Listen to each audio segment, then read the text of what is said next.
The Africa Continental Trade Area, AfCFTA, is set to launch on May 30, 2019.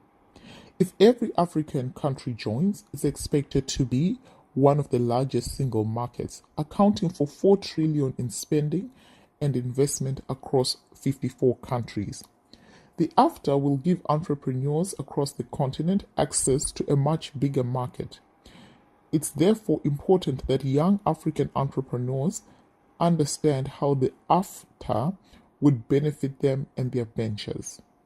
As awareness is raised, entrepreneurs should begin crafting new trade roadmaps for their businesses, informed by the agreement. It is envisioned that the free trade area will lead to increased competition, innovation, and prosperity for Africa's people in the long term. But for AfCFTA gains to be realized, entrepreneurs and policymakers must be aligned. AfCFTA is expected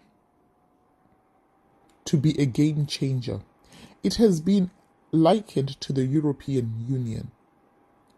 On April 2, 2019, the Gambia became the 22nd country to ratify the African Continental Free Trade after meeting the minimum threshold needed for the agreement to move forward.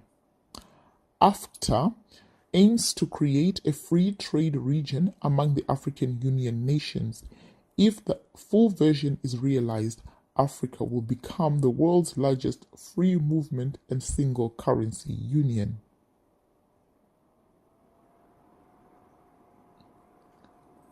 "22 countries have ratified this agreement or received parliamentary approval.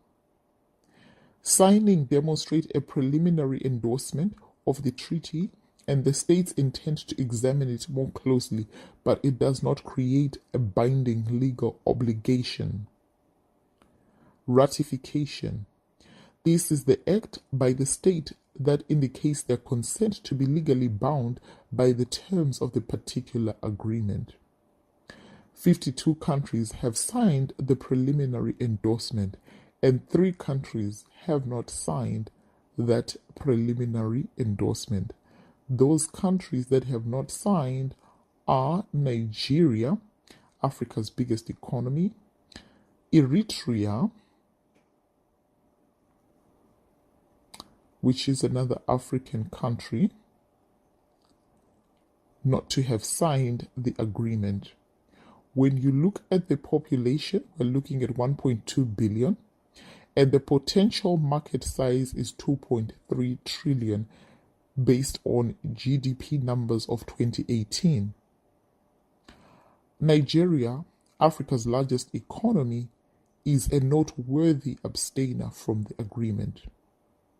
Nigeria, South Africa, and Egypt make up 50% of Africa's cumulative GDP. So after timeline of events, negotiations began in 2015. In 2016, the first negotiation forum was held. In 2018, Nigeria abruptly balks at the signing of the agreement. And in 2018, 44 leaders signed an agreement to create AfCFTA. A minimum of 22 nations must ratify the agreement for it to enter into full force. By 2019, the Gambia became the 22nd country to ratify the agreement, and 2020 is the year that the implementation of the agreement is expected. Benin and Eritrea are the other 2 remaining countries that have not signed the AfCFTA agreement. Africa is on a new path to economic